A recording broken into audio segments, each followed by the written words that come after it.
In the beginning, ancient humans had nothing. No claws, no fangs, no armor of any kind. Compared to every other creature in the ancient world, the early human was soft, slow, fragile, completely and dangerously exposed. And yet they survived, not because of strength or speed, because of observation, memory, and each other. Early humans were gatherers first, moving across the land in small groups, following the food, following the seasons, following whatever the land could offer without a fight. Roots pulled from the ground, berries stripped from branches, nuts cracked open against stones, insects dug from beneath bark. Whatever could be eaten, they took it. They studied the land carefully. Which plants were safe, which were poison, which roots appeared after rain, which trees held fruit in which season, passed from elder to child, generation to generation. This was their first library, their first technology, and it kept them alive. But gathering alone was never enough. When the land was dry and scarce, ancient humans turned to something far more dangerous: scavenging. They followed predators from a careful distance, waited for the kill to be made, waited for the predator to eat its fill, then moved in fast, quiet, nervous, because the predator was never truly gone. It watched from the grass, always.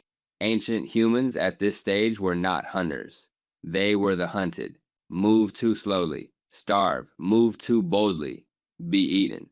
The margin between survival and extinction was razor thin, and it stayed that way for a very long time. But something was happening inside the ancient human that no predator could see. The brain was growing, slowly developing the ability to plan beyond the immediate moment, to imagine a future that hadn't happened yet, to look at an ordinary rock and see not what it was, but what it could become. Somewhere between 3.3 million and 2.5 million years ago, in ancient Africa, an early human picked up a stone. Not to throw it, to use it. They struck it against another stone. Deliberately, intentionally, with a specific outcome in mind.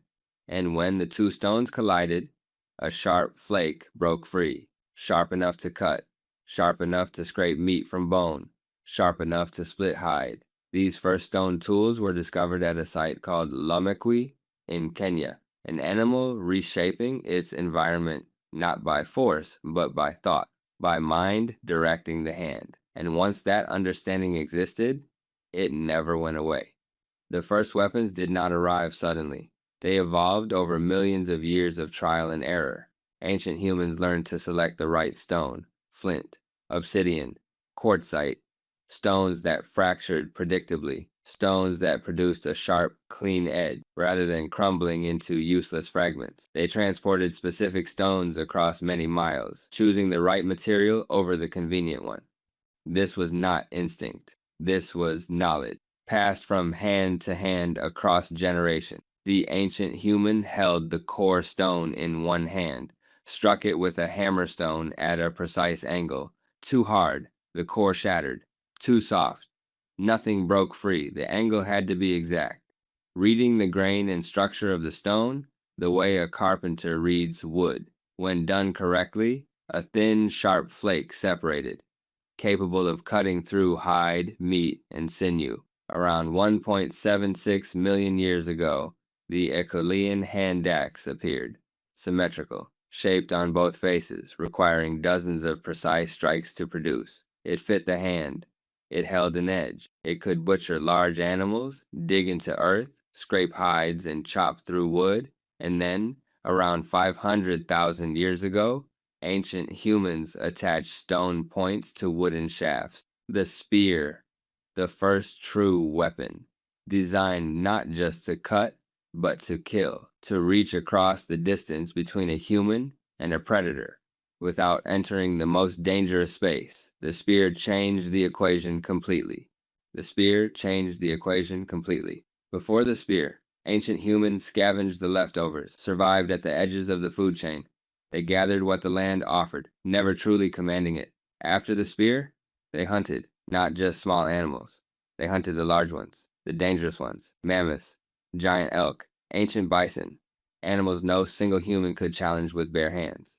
Regular access to large animal protein and fat drove further brain development. Bigger brain meant better tools. Better tools meant better hunts. The cycle fed itself across thousands of generations. Hunting required cooperation, planning, roles. A group working together with shared strategy could bring down prey that any one of them alone could never touch. For hundreds of thousands of years, ancient humans had lived in fear of the dark, of predators in the grass. The weapon did not remove the danger, but it changed their relationship to it. For the first time, ancient humans were not only the hunted, they were the hunters. And the predators, over long stretches of time, began to sense the difference. From a sharp flake of stone struck from a rock in ancient Africa, from one early human looking at an ordinary object and seeing something that had never existed before. The mind extended into the physical world, through stone, through hand, through thought. The creature that had no claws, no fangs, no armor, had made something worse than all of those things combined. A tool that extended the power of the mind into the physical world. And once that door opened, it never closed again. Drop a comment. I read all of them. I read all.